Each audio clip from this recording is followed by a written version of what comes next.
Novo Testamento, lição número 9.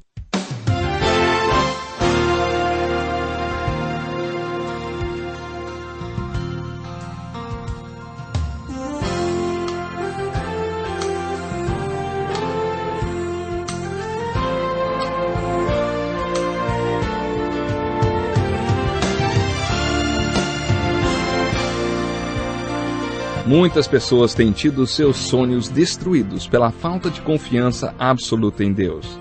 A Bíblia está repleta de exemplos de grandes sonhos cumpridos para a glória de Deus. Encontro com a Palavra é um programa escrito pelo Dr. Dick Woodward e narrado por Pastor Edson Bruno. Ouça e descubra verdades que lhe ajudarão no seu dia a dia. Com você, Pastor Edson Bruno.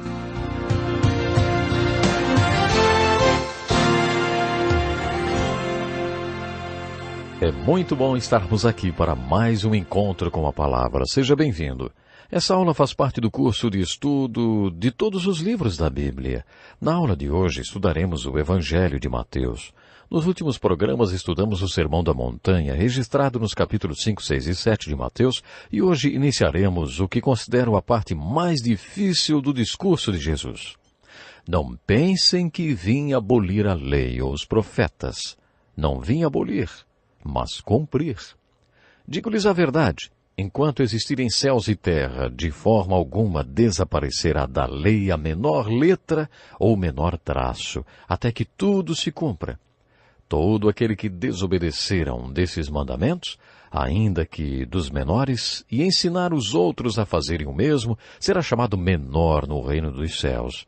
Mas todo aquele que praticar e ensinar estes mandamentos será chamado grande no reino dos céus.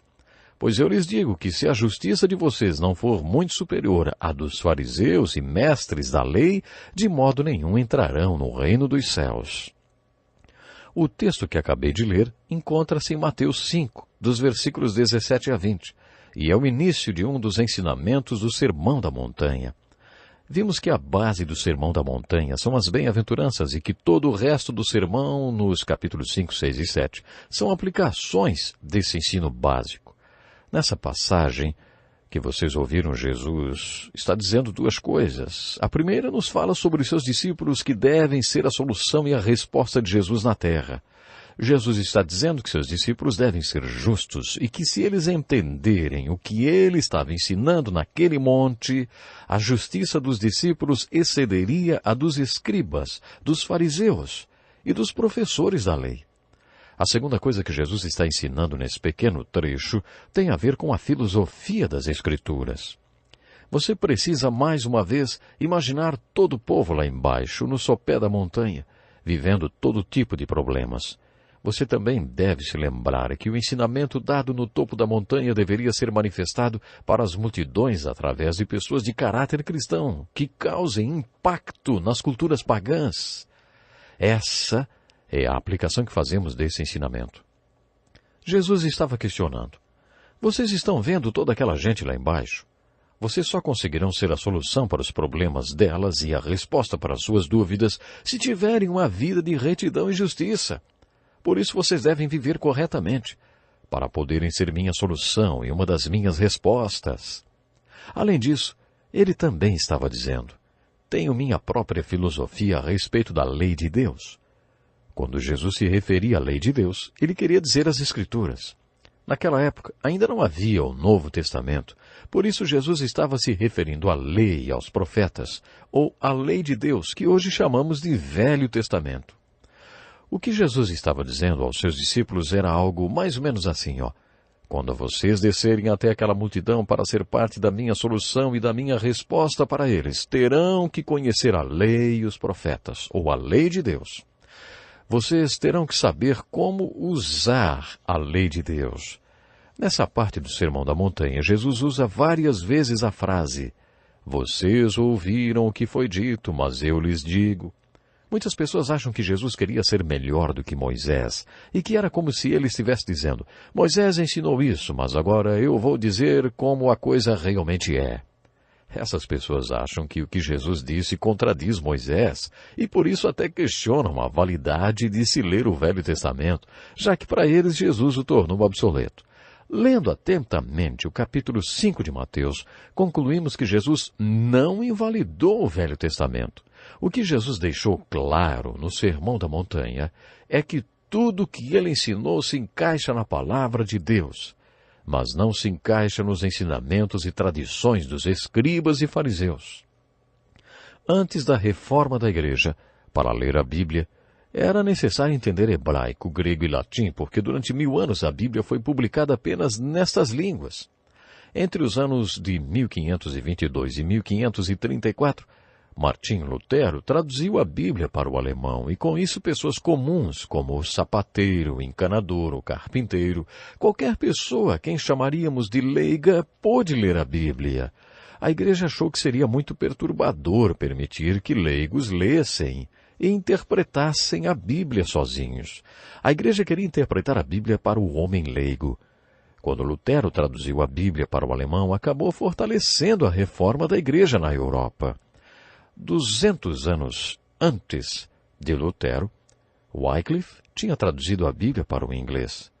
Para vocês terem uma ideia de como a igreja se sentiu com esse trabalho de Wycliffe, depois da morte dele, eles exumaram seus ossos e os queimaram. Seguiram-se muitos outros tradutores da Bíblia para línguas comuns. Esse acesso que o homem comum teve às Escrituras levou à reforma. Centenas e milhares de pessoas juntaram-se à reforma e foram chamadas de protestantes. Essa palavra quer dizer manifestar-se contra e protestar. Os protestantes manifestaram-se contra os ensinos da Igreja Católica, que, na opinião deles, não eram baseados nas Escrituras.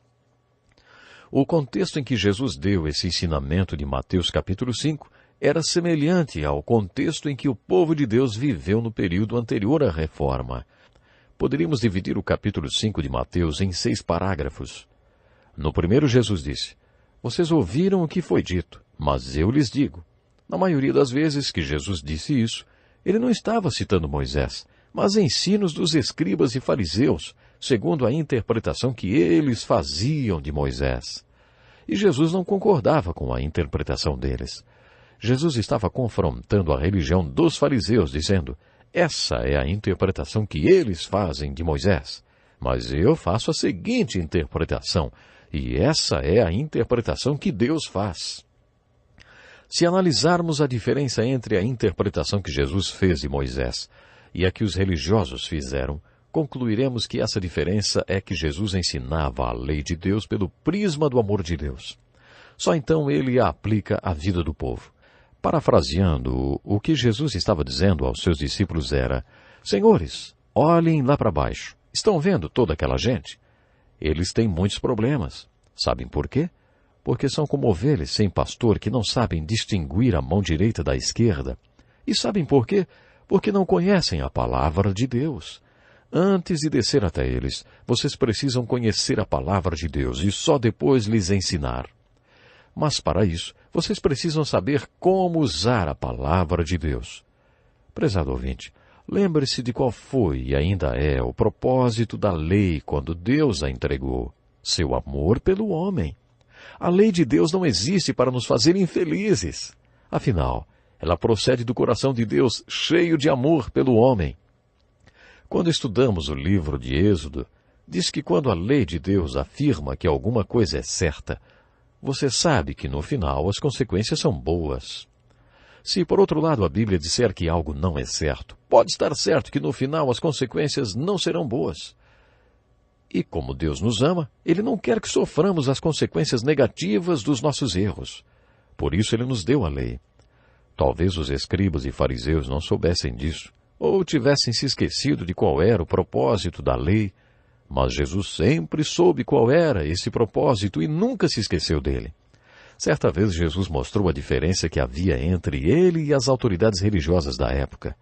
Ele e seus discípulos estavam passando por um campo e os discípulos começaram a comer alguns grãos. Era sábado, e a lei dizia que não era permitido fazer qualquer trabalho aos sábados. Os escribas e fariseus aproximaram-se desgostosos e disseram: Olha, os teus discípulos estão fazendo o que não é permitido fazer no sábado. Jesus respondeu: Vocês não leram o que fez Davi quando ele e seus companheiros estavam necessitados e com fome? Nos dias do sumo sacerdote Abiatar, Davi entrou na casa de Deus e comeu os pães da presença, que apenas aos sacerdotes era permitido comer, e os deu também aos seus companheiros. Jesus os lembrou que o propósito dos pães da presença era dizer ao homem que Deus dá o nosso pão diário e satisfaz nossas necessidades. Os escribas e fariseus deixariam que um homem morresse de fome, mas não lhe dariam aquele pão. E Jesus continuou: o sábado foi feito por causa do homem, e não o homem por causa do sábado. Jesus nunca se esqueceu disso. Quantos de nós já nos esquecemos disso, não é verdade? Quantos interpretam as Escrituras como os fariseus? No 5º capítulo do Evangelho de Mateus há um trecho que compara os ensinos de Jesus aos dos escribas e fariseus. Na maioria das traduções da Bíblia há 6 parágrafos que começam com a seguinte frase: vocês ouviram o que foi dito, mas eu lhes digo. Era Jesus comparando seu ensino ao dos religiosos. Jesus, num parágrafo depois do outro, fala sobre nosso relacionamento com o povo no sopé da montanha. Primeiro, ele fala sobre o relacionamento com o seu irmão. Vocês ouviram o que foi dito aos seus antepassados: não matarás. E quem matar estará sujeito a julgamento. Mas eu lhes digo que qualquer que se irar contra seu irmão estará sujeito a julgamento. Também qualquer que disser a seu irmão raca será levado ao tribunal. E qualquer que disser louco corre o risco de ir para o fogo do inferno. Portanto, se você estiver apresentando sua oferta diante do altar e ali se lembrar de que seu irmão tem algo contra você, deixe sua oferta ali diante do altar e vá primeiro reconciliar-se com seu irmão. Depois volte e apresente sua oferta. Jesus estava explicando como seus discípulos deveriam se relacionar com as pessoas lá embaixo e com pessoas a quem chamamos de irmão. Eu gostaria de saber como é o seu relacionamento com seu irmão. Dizem que viver nos céus entre os santos a quem amamos é uma glória, mas viver na terra entre irmãos da fé é uma história. Uma vez passou pelas minhas mãos um livro intitulado Os Maiores Problemas que um Missionário Enfrenta. E quando abríamos a capa, encontrávamos a continuação: Outros Missionários. Então o título era assim: Os Maiores Problemas que o Missionário Enfrenta. Outros Missionários. Jesus estava dizendo que se queremos ser uma resposta e solução para o mundo, devemos ter um bom relacionamento com o nosso irmão. Devemos trabalhar unidos com nossos irmãos, como um time de futebol. As bem-aventuranças nos ensinam que o cristianismo funciona como uma aula teórica, seguida de aula prática no laboratório, como se fosse aula de química ou biologia, aula expositiva e depois uma aula prática. Os alunos podem até achar a aula expositiva mais fácil, mas sabem que terão trabalho para colocar a teoria em prática no laboratório. O cristianismo também tem sua aula prática. Os ensinos de Jesus na montanha são a aula expositiva. Agora, a aula prática acontece quando os discípulos vão até o povo. Também podemos dizer que o cristianismo funciona como um time de futebol em que todos devem trabalhar integrados por um único objetivo. Por isso é importante que você se relacione bem com seu irmão. Como você acha que conquistará o mundo para Cristo se não consegue sequer se entender com seu irmão, hein? Estudando a tentação de Jesus, aprendemos uma lição que pode ser sintetizada na frase Deus em primeiro lugar. No Sermão da Montanha temos uma exceção a essa regra. Jesus estava dizendo que se você busca a Deus, mas tem algum problema com seu irmão, preste atenção na prioridade. Vá primeiro falar com seu irmão, depois venha falar com Deus. Isso mostra a importância que Jesus dá ao relacionamento entre irmãos. Você tem de ter isso bem resolvido em sua vida. No último programa, iniciamos o estudo da parte mais extensa do capítulo 5 de Mateus, os versículos de 21 a 48, que chamamos de justiça relativa. Em cada um desses parágrafos, Jesus fala dos diversos tipos de pessoas com quem nos relacionamos. E no primeiro parágrafo, ele nos mostra como devemos nos relacionar com o nosso irmão. No parágrafo seguinte, Jesus fala sobre nosso relacionamento com o nosso adversário. Mais tarde, ele falará sobre o relacionamento com o nosso inimigo. Qual é a diferença entre adversário e inimigo, hein? O seu adversário é seu concorrente, seu oponente. E nesse trecho aprendemos que devemos nos acertar como nosso oponente. Exatamente, temos que nos acertar com ele rapidamente. Jesus está dizendo que devemos viver em paz com nosso oponente, enquanto ainda é possível. Algumas pessoas têm um comportamento exatamente contrário e por qualquer coisa já pensam em resolver as coisas nos tribunais. O que Jesus ensina é, no que depender de vocês, tende paz com todos os homens. O próximo parágrafo trata das mulheres, e pelo contexto podemos deduzir que Jesus estava ensinando apenas para homens. Na verdade, acho que todos os que participaram desse primeiro retiro espiritual na montanha eram homens, e Jesus estava ensinando-lhes a se relacionarem com as mulheres. Por isso acho que esse retiro espiritual foi só para homens. Quando Jesus falou sobre mulheres para aqueles homens, ele disse, vocês ouviram o que foi dito, não adulterarás. Mas eu lhes digo, qualquer que olhar para uma mulher para desejá-la, já cometeu adultério com ela no seu coração. Se o seu olho direito o fizer pecar, arranque-o, lance-o fora. É melhor perder uma parte do seu corpo do que ser todo ele lançado no inferno. E se a sua mão direita o fizer pecar, corte-a e lance-a fora. É melhor perder uma parte do seu corpo do que ir todo ele para o inferno. As pessoas não interpretam corretamente esse texto. Uma vez um executivo me perguntou, será que Jesus estava dizendo nesse texto que o olhar para uma mulher desejando-a é tão pecado quanto o próprio adultério? Eu respondi, não. Ele ficou surpreso porque não esperava aquela resposta. Eu lhe perguntei então, o que é que foi? O que foi? Você ficou decepcionado? Ele respondeu, não.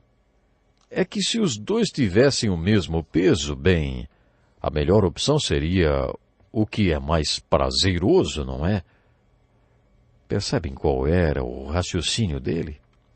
Jesus não quis dizer que pensar em adultério é tão ruim quanto o ato do adultério em si. Não foi isso que Jesus disse. Vou explicar o que Jesus disse. Vocês estão vendo aquela gente lá embaixo? Muitos dos seus problemas são causados porque não conseguem controlar seus impulsos em relação ao sexo oposto. Mas se vocês querem ser minha solução e resposta para eles, devem aprender a se relacionar com pessoas do sexo oposto e controlar seus impulsos. Jesus estava ensinando sobre a fonte do pecado. Ele estava falando sobre o pecado sexual e dizendo que se você não quer cometer nenhum pecado sexual, então nem olhe. Se você está olhando para alguma coisa que o fez pecar, pare de olhar. Jesus não estava dizendo que os homens deveriam se castrar sexualmente para vencer a tentação do pecado. Ele não estava dizendo que ninguém mais poderia fazer sexo. Foi Deus quem nos deu sexualidade, e o sexo é belo. Jesus estava ensinando que os homens devem aprender a controlar seus impulsos sexuais se quiserem fazer parte da sua solução e resposta para o mundo. Hoje existem muitas pessoas que poderiam ser excelentes respostas e soluções de Jesus para o mundo.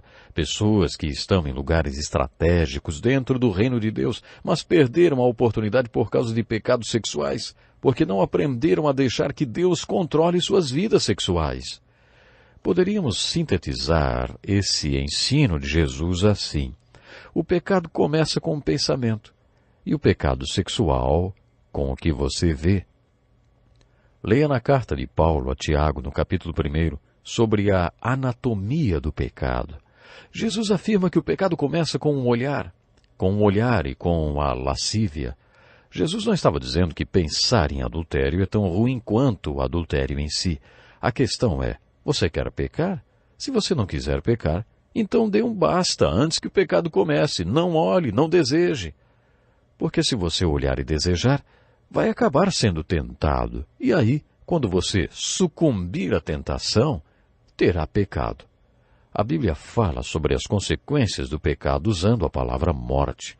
Quando estudamos sobre as consequências do pecado, entendemos que não há nada de bom em pecar. Quando Deus diz que o adultério não é bom, isso significa que as consequências não são boas. Hoje nos deparamos com um conceito muito propagado de que se eu quero, eu faço. As pessoas não caem em adultério de uma hora para outra. Elas começam a cair muito antes de saírem de casa. Elas se programam para isso. E aí acabam encontrando alguém que tem a mesma programação. Por isso a coisa mais fácil de acontecer é ter um caso com alguém. As pessoas estão programadas para isso. Nesse texto de Mateus, Jesus afirma que o adultério tem efeitos devastadores sobre as pessoas.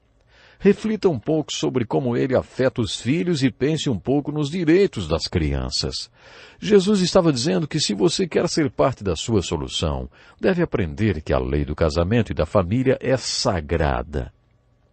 Ela é o plano de Deus para que a sociedade seja formada por pessoas adequadas e equilibradas.